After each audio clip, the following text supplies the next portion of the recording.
Bonjour à tous, bienvenue sur la chaîne Elus Guidance. Je vous propose aujourd'hui le tirage relationnel, sentimental, vie émotionnelle des Sagittaires pour le mois de novembre 2020. Donc comme d'habitude, je vais procéder en deux temps. Un premier tirage pour toute personne qui a un partenaire en tête, que vous soyez en couple ou non avec.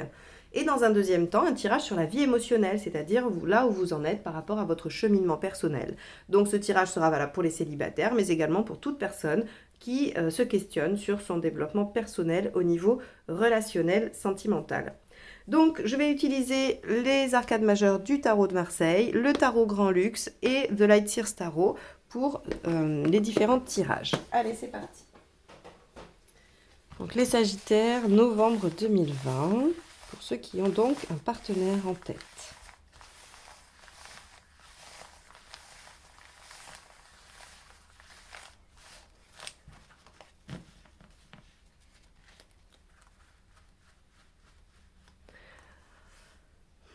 Sagittaire, novembre 2020, celle-ci. Ah, les amoureux inversés. Alors, qu'est-ce qui se passe chez les Sagittaires? On va les regarder. Cette carte peut nous parler d'absence de relation ou en tout cas de difficultés relationnelles sentimentales. Elle peut nous parler de choix qui ne sont pas des choix, c'est-à-dire d'être dans une impasse, d'être dans une situation d'obligation. Elle peut aussi nous parler de difficultés à faire un choix. Donc on va regarder, parce que évidemment cette carte seule ne nous suffit pas à définir ce qui va se passer pour vous les Sagittaires sur ce mois de novembre 2020. Donc on y va. On va aller voir comment ça se décline dans le tirage relationnel. Sagittaire, novembre 2020.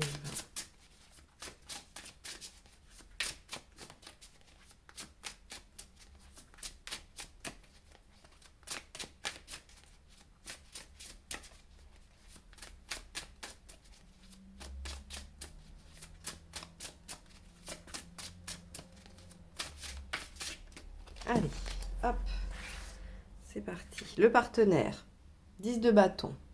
Ok, on a un partenaire qui visiblement semble être un peu plié sous le poids des responsabilités, des charges. Vous, ah oui, puis vous êtes occupé ailleurs. Bon, allez, on va voir ce qu'il y a à dépasser. La roue. Ce qu'il y a de positif.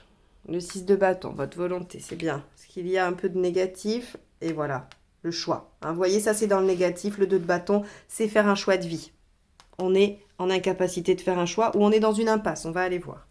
L'intention du partenaire. Donc, page de bâton. La vôtre. Le jugement. Ok. L'issue. 2 de coupe. Yaou.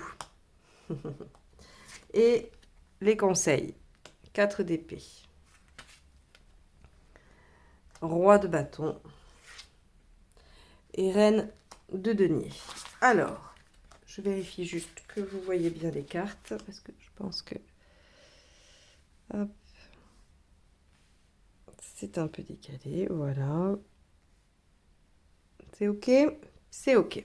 Alors, donc, on a cette carte de l'amoureux inversé qui va nous évoquer effectivement la difficulté de faire un choix, les impasses, peut-être que les contingences extérieures bloquent un petit peu ce choix et qu'on ne peut pas opérer les changements ou en tout cas faire les choix que l'on souhaitait faire actuellement et rapidement. On a un partenaire qui semble être un petit peu dépassé par la situation. Le 10 de bâton nous évoque quand même une charge lourde sur les épaules. Quelqu'un qui souffre de ne pas pouvoir se délester de ses charges, de ses responsabilités. Pourtant, le bout du tunnel semble ne pas être loin, mais on a du mal à l'atteindre. On plie sous le poids des charges, tout simplement. Après, vous y mettez ce que vous voulez. Ça peut être une charge familiale, ça peut être une charge professionnelle. On est dans le bâton, donc on est vraiment dans le ressenti, dans l'émotionnel. Il n'y a pas de domaine particulier qui va être touché. On se sent un peu accablé par tout ce qu'il y a à gérer. Vous êtes en roi d'épée. Alors, le roi d'épée, lui, il est très occupé aussi, très occupé dans ses activités, dans son travail, dans mettre en place les choses, ou alors dans des activités autres, s'il n'y a pas d'activité professionnelle du fait du confinement. Le roi d'épée, lui, il noie son émotionnel, il dit stop à son émotionnel, en s'occupant. C'est-à-dire que ben, vous pouvez avoir décidé, je ne sais pas moi, de ranger la totalité de votre garage hein, pour vous occuper et ne pas penser. Et pour vous couper de l'émotionnel aussi. Donc ici, les Sagittaires, il semblerait que cette situation hein, où vous vous sentez dans l'impasse ou dans l'incapacité de faire un choix, vous oblige à couper l'émotionnel et à vous occuper beaucoup. Ce qu'il y a à dépasser, c'est la roue. Alors la roue, qu'est-ce qu'elle nous dit? Elle nous dit, les choses ont besoin de temps pour évoluer, les choses ont besoin de temps pour progresser, rien ne sert de lutter, il faut savoir s'adapter. Et donc là, en fait, ce qu'on vous demande, c'est d'acquérir un peu plus de souplesse. Ça vous concerne tous les deux. C'est-à-dire que peut-être on a un partenaire qui peut relâcher un peu la pression sur certains aspects, parce que peut-être qu'il se charge de choses qui ne sont pas essentielles, hein, et qu'il peut revenir à l'urgence, ou en tout cas à ce qui est important. Et vous, peut-être que vous n'êtes pas assez souple sur cette façon de vous occuper et de nier. Il va peut-être falloir vous adapter un petit peu plus aux circonstances. La roue nous dit que on doit opérer un changement. Alors, on n'est pas sur l'arcane 13, donc on n'est pas sur une transformation radicale. Par contre, il y a des choses à modifier quand même avec la roue. Le simple fait de dire que vous devez vous adapter implique des modifications, hein, puisque votre façon de faire, semble-t-elle, n'est pas adaptée, provoque de la résistance, provoque du sable dans les rouages. Donc là, on va être obligé de modifier certains aspects. Ce qu'il y a de positif, c'est qu'on est en 6 de bâton, vous avez tous les deux la capacité de dépasser cette épreuve. Vous avez tout à fait la capacité de gagner cette bataille, et donc il n'y a aucun doute sur le fait que vous puissiez dépasser ça. On est bien d'accord que c'est valable pour les couples qui sont ensemble, les couples qui se sont disputés et qui sont partis chacun de leur côté faire leurs activités. C'est aussi valable pour des couples qui ne sont pas encore ensemble, hein, qui sont en train de se chercher, si c'est le cas pour vous. Il faut vous dire qu'on a peut-être en face un partenaire qui n'est pas tout à fait disponible et que vous ne vous rendez pas non plus disponible, hein. On a vraiment ces deux choses-là. Mais vous êtes capables tous les deux de savoir prioriser vos objectifs, vous donner une mission et y aller. Donc ça fait partie de ce qui est positif et à appuyer, hein. Quand je disais il faut que le partenaire y priorise, il faut que vous vous assouplissiez. Peut-être que vous n'êtes pas obligé de vous lancer à fond dans ces activités-là, hein. Vous pouvez peut-être lâcher du lest. L'aspect négatif, c'est le 2 de bâton. Comme je l'ai dit, hein, j'ai fait le lien tout de suite avec l'amoureux inversé. Le 2 de bâton nous parle d'incapacité de faire un choix. Il nous dit qu'on n'arrive pas trop à faire primer la raison aussi, hein, sur tout ça. Alors, ça pourrait vous sembler incohérent par rapport à cette carte-là où je vous dis, bah, vous coupez l'émotionnel. Et là, je dis, bah, on n'arrive pas trop à garder la raison. Je pense que, si vous voulez, du moment où on est dans un extrême, ça coupe de toute façon, hein. C'est-à-dire que même si l'épée, elle occupe l'espace émotionnel avec le mental, avec la réflexion, avec l'organisation, avec l'activité, ce n'est quand même pas favorable au discernement. C'est-à-dire que pour moi, hein, et ça n'engage que moi, vous avez tout à fait le droit de ne pas être d'accord avec ça, mais il me semble que le discernement fait aussi bien appel à la raison, hein, à ce que l'on a connu, ce que l'on sait, ce que l'on analyse, hein, de ce que l'on sait de la situation, qu'à l'émotionnel, à l'intuition. Et c'est cette cohérence entre les deux qui fait qu'on prend des décisions éclairées. Ça, c'est ma version d'une décision éclairée. Je vous la partage, mais je ne l'impose pas. Mais ça me permet ici de vous expliquer pourquoi ce 2 de bâton me dit que vous n'arrivez pas à garder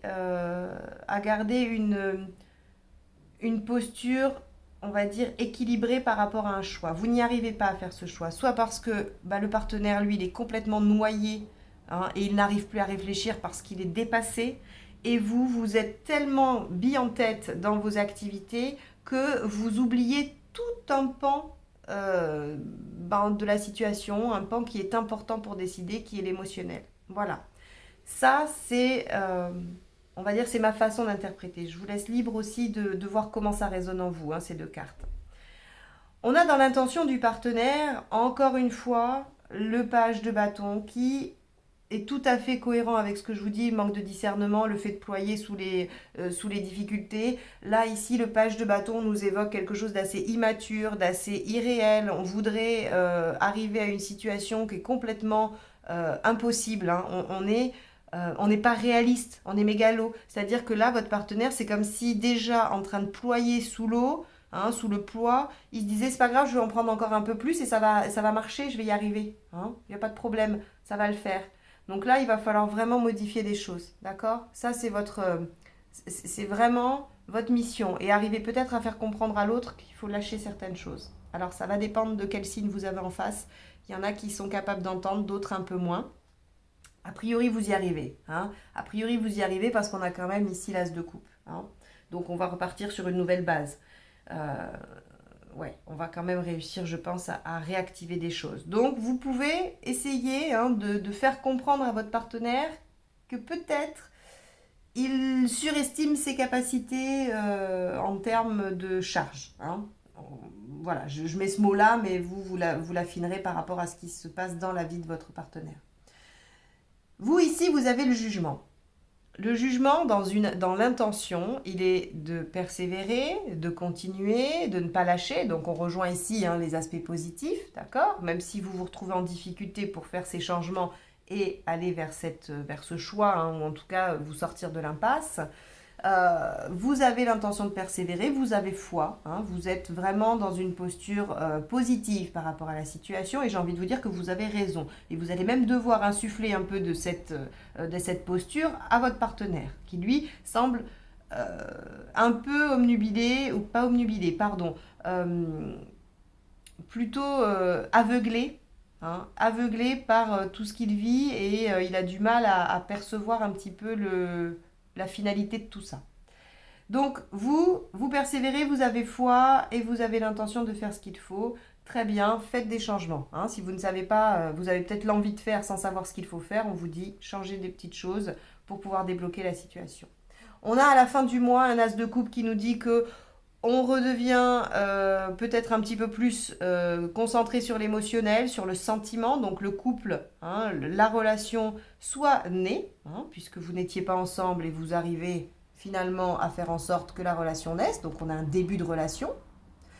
Pour ceux qui sont déjà ensemble, on a un renouveau, on a quelque chose qui redémarre, qui repart. Donc ça peut être un projet, on arrive finalement à mettre en place ce qu'il faut, on fait les changements et on redémarre sur quelque chose de neuf.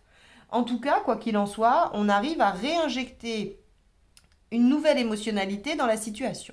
D'accord? Ou à l'injecter, comme je le disais, si vous n'étiez pas ensemble. Dans les conseils, on vous dit 4 d'épée, reposez-vous. Ça, c'est un conseil direct au roi d'épée. C'est-à-dire arrêtez de vous agiter dans tous les sens pour ne pas penser. Posez-vous, prenez du temps, reposez-vous, c'est important.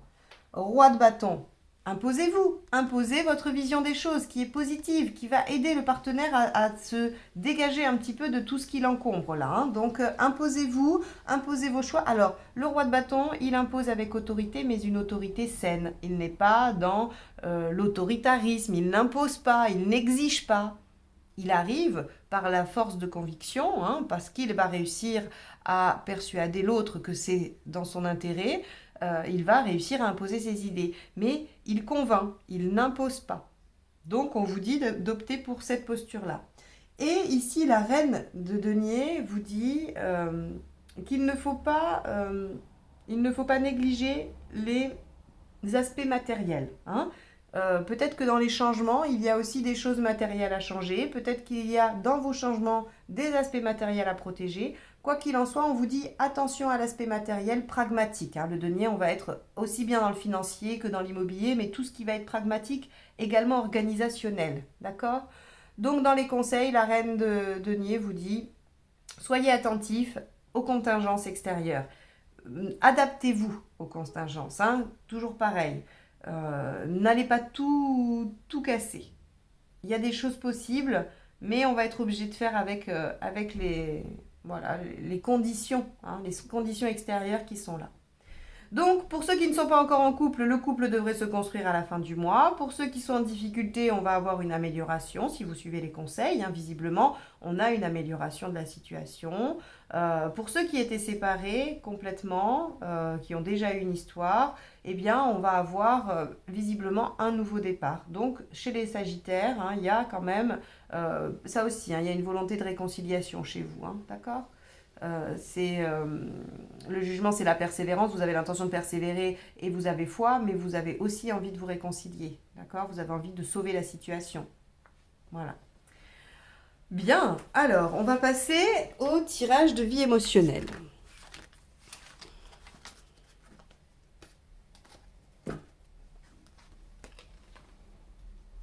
Allez, les Sagittaires, vie émotionnelle pour le mois de novembre. Oh, allez, on va voir si je la retiens parce que je venais juste de commencer.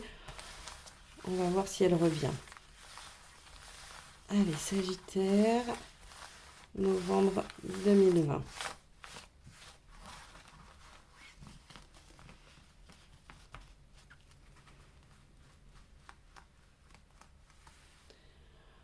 Celle-ci. Ben non, vous voyez, hein, elle ne revient pas. On a l'ermite inversé. Super. La sollicitation, les contacts. Ça va. Normalement, vous êtes en position plutôt de partage, d'échange. Hein, vous avez probablement cheminé, vous avez envie de faire partager ça. On va avoir une phase, normalement un mois de novembre, où vous allez échanger. Alors, évidemment, on est confiné. Alors, j'entends déjà certains dire, ah bah oui, super, on va vachement voir du monde. Non. Je pense que vous allez choisir les moyens de communication. Soit vous allez passer du temps au téléphone avec vos amis, avec votre famille, soit vous allez trouver de toute façon des moyens pour échanger. Vous pouvez être sur les réseaux aussi. Hein. De toute façon, vous n'allez pas vouloir rester seul. L'ermite inversé a besoin de communiquer. Il a besoin d'être en lien d'une façon ou d'une autre. Allez, on y va. Sagittaire, novembre 2020, vie émotionnelle.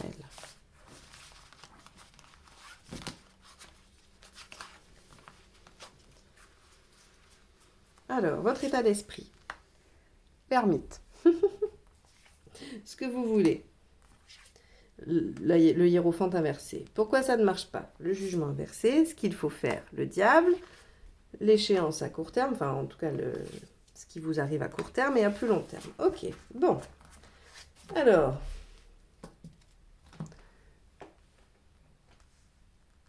bon, ça s'appelle du sabotage, ça, hein, les Sagittaires. Non, je rigole. Allez, on va détailler.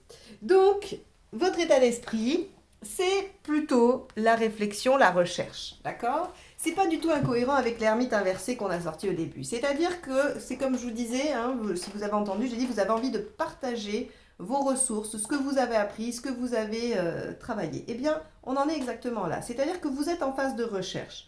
Vous avez besoin de comprendre. Alors déjà, le Sagittaire a un grand besoin de comprendre. Hein. Ça fait partie de votre signe. Mais là, ce mois-ci, ce mois de novembre, peut-être que le confinement vous a donné l'envie d'approfondir des domaines, d'aller faire des recherches plus poussées, de prendre du temps pour comprendre davantage de choses.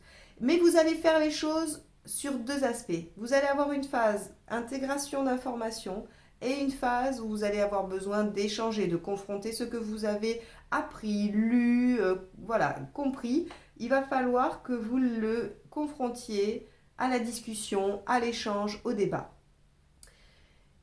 Vous avez envie, avec ce hiérophante inversé, de vous émanciper. Il y a des choses qui vous entravent, il y a des choses qui vous bloquent. On peut parler de croyances, de carcans, on va dire peut-être même vous savez, d'obligations sociétales ou familiales même peut-être. Hein. En tout cas, avec ce hiérophante inversé, on voit qu'il y a un besoin de vous ouvrir et de penser par vous-même, de trouver votre propre voie, de trouver votre propre réponse. Hein. Et c'est probablement pour ça qu'à la fois vous intégrez des choses avec l'ermite à l'endroit et que vous les restituez, vous les confrontez à l'extérieur avec l'ermite à l'envers. Ça va vous créer quelque chose d'une réflexion nouvelle, ça va vous nourrir intellectuellement hein, au niveau de votre recherche, et c'est ça qui va peut-être vous permettre de créer votre propre voie. C'est ce que vous voulez. Pourquoi vous n'y arrivez pas? Parce que vous restez bloqué dans le passé, parce qu'il y a des choses auxquelles vous vous accrochez. Le jugement inversé ici est mal aspecté, donc on n'arrive pas à ouvrir de nouvelles pages, on n'arrive pas à se tourner résolument vers l'avenir, on n'arrive pas à innover, on reste bloqué sur des choses qui nous entravent. Alors, ça peut être de vieilles relations qui ont laissé des traces, des blessures, ça peut être aussi une éducation, ça peut être une vision du monde, ça peut être plein de choses qui font que vous n'arrivez pas à vous tourner vers votre nouvelle façon de voir les choses. Vous n'arrivez pas, justement, vous voulez vous émanciper de quoi? De ce qui vous entrave par rapport au passé. Qu'est-ce qu'il faut faire pour sortir de là? Le diable. Le diable, il vous dit, libérez-vous des carcans, libérez vos chaînes, c'est-à-dire soyez inventifs, laissez libre cours à vos envies, ne laissez pas le surmoi, c'est-à-dire cette partie de votre esprit qui est remplie de toutes les règles qu'on nous inculque et qui empêche, on va dire l'inconscient, le moi, le ça, tout ce qui est un peu à l'état brut, les pulsions, ça ne les laisse pas sortir. Le surmoi, c'est ce qui vient vous dire, ben non, ça t'aimerais bien le faire, mais c'est pas possible, donc il ne faut pas le faire. Et bien là, on vous dit, entr'ouvrez la porte un petit peu, quoi, du surmoi. Laissez sortir des petites choses. Libérez-vous vraiment, soyez dans l'expérimentation des plaisirs aussi. On vous dit, allez vers ce qui vous tente, ce qui vous fait plaisir. Le diable, il n'a pas qu'un aspect négatif de tentateur, de nos aspects les plus sombres, de toutes nos pulsions les plus viles. Le diable, il est là aussi pour vous permettre de vous libérer des oppressions. Donc on peut trouver un juste milieu. Ici, qu'est-ce qu'il faut faire? Quand le diable est en conseil, on conseille d'expérimenter ce que l'on souhaite. Il y a des choses que vous vous interdisez aujourd'hui, eh bien autorisez-vous à les tenter, si elles restent dans quelque chose d'autorisé, bien évidemment. Mais là, on vous dit, voilà, peut-être que vous vous dites, ah ben non, voilà, par exemple, j'en sais rien, je vous donne l'exemple, ah ben non, les sites de rencontres, voilà, vous avez un a priori, vous vous dites, de toute façon, sur les sites de rencontres, il n'y a que des gens qui veulent voilà, des plans d'un soir, on ne fait jamais de rencontres sérieuses, et puis on a l'impression d'être sur un supermarché, enfin, je vous sors tout ce qu'on peut entendre sur les sites de rencontres. Et donc ça peut vous faire penser que ce n'est pas adapté à vous, mais au fond de vous, vous avez peut-être envie d'aller vous en faire une expérience, ou vous avez peut-être envie de savoir par vous-même. Donc la confrontation de ce que vous pensez avec l'extérieur, ça peut aussi être ça, dans l'expérimentation. Vous pouvez avoir envie quand même de tenter. Et là, on vous dit, eh bien, ne vous bridez pas parce que vous pensez que ce n'est pas bon. Faites-le et vous verrez, vous vous ferez votre propre idée. Et en ça, vous vous ferez votre propre chemin, vous émanciperez par rapport à ce qu'on vous dit, à ce que l'on pense, à ce qu'il faut penser d'eux. C'est vraiment dans ce sens-là. Alors là, c'est qu'un exemple. Je vous dis pas qu'il faut vous inscrire sur les sites. Si c'est pas ça, il y a peut-être vous allez, ça va parler forcément à quelque chose en vous que vous avez envie et que vous vous interdisez, d'accord? Moi, je n'ai pas l'étendue de tout ce qui pourrait représenter vos désirs les plus enfouis. À court terme, ça va vraiment apporter une transformation profonde. On est sur l'arcane 13 ici. Donc, on a à court terme, si vous suivez ce conseil-là, ça va vous changer déjà tout de suite radicalement. Il y a quelque chose qui va venir émerger. Alors, évidemment, à plus long terme, ça va prendre du temps. Vous allez peut-être freiner, vous allez peut-être repartir sur vos vieilles habitudes. Mais c'est pas grave, parce que cette transformation-là, elle est acquise. Quand bien même vous freinez des cas de fer ensuite. Cette transformation-là, cette émancipation, cette petite partie d'émancipation sera acquise et sera déjà une base un peu plus solide quand vous aurez envie d'aller plus loin dans cette émancipation et dans cette transformation. Parce qu'évidemment, le chariot inversé ici, il nous dit qu'on ne va pas se libérer. Si j'avais eu un mât inversé ici, un mât à l'endroit, je vous aurais dit, bon, bah oui, vous vous transformez et hop, on est libéré de tout. Vous vous doutez bien que c'est pas aussi facile, on travaille toute une vie sur soi, on a des choses, des étapes, des paliers. Donc là, le mois de novembre vous offre l'opportunité de passer un palier, de transformer déjà profondément quelque chose en vous, et puis après, vous le stabiliserez. Vous prendrez le temps de vous habituer à cette nouvelle compétence, à cette nouvelle façon de voir les choses, ou je ne sais quoi. Mais en tout cas, vous prendrez le temps, en tout cas, de la stabiliser, de l'ancrer en vous, avant de repartir en quête plus tard. Voilà pour vous, les Sagittaires, sur ce mois de novembre. J'espère que ce tirage vous aura donné quelques clés pour cheminer, pour progresser sur vous-même. C'est son seul objectif d'ailleurs. Si vous l'avez aimé, n'hésitez pas à le liker, le partager et le commenter. Si vous souhaitez une guidance personnalisée, vous pouvez aller dans la barre d'informations et cliquer sur le lien qui vous envoie vers mon site de détails et de réservation pour une guidance personnalisée. Et si vous n'êtes pas encore abonné, eh bien, je vous laisse le faire en cliquant sur le petit bouton rouge ou sur le bouton Helios Guidance sur la vidéo. Je vous remercie de m'avoir écouté jusque-là. Je vous souhaite un bon mois de novembre et je vous dis à très bientôt pour de nouvelles guidances. Au revoir.